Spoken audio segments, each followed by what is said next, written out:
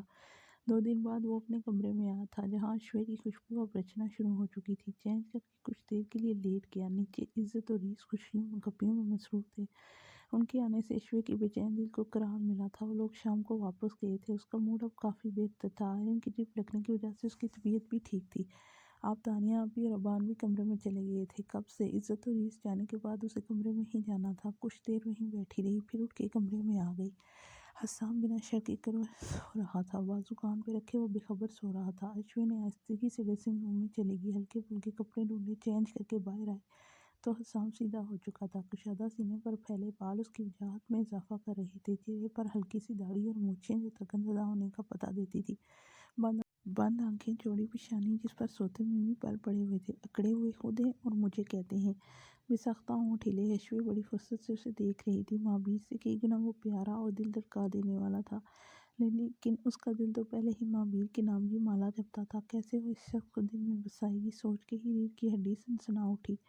کاش ماما آپ میرا ساتھ دیتی۔ کمفرٹر اٹھاتے وہ صوفے پر آ گئی۔ پتہ نہیں شاید میں ان کے لیے بوجھ بن گئی تھی۔ لیٹتے آنکھیں بند کی۔ اتنے دنوں کی تھکی ہوئی تھی جلدی نیند کی وادیوں میں چلی گئی۔ رنگ تو سانولا ہے لیکن پرکشش ہے۔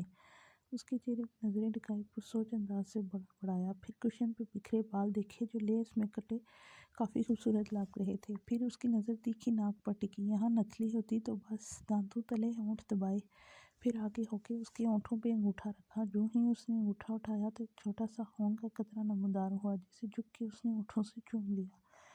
اشوے چبھن سے کسمسائی۔ آنکھیں کھولی تو حسام کو جھکے پایا۔ آپ؟ تیزی سے اٹھتے پیچھے ہوئی۔ دل دھک دھک کر رہا تھا۔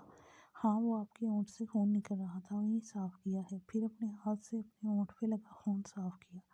اشوے جو پہلے اپنا ہونٹ چھو کے چیک کر رہی تھی اس کی انگلی پہ لگا خون دیکھ کے دل سے دھک سے رہ گیا۔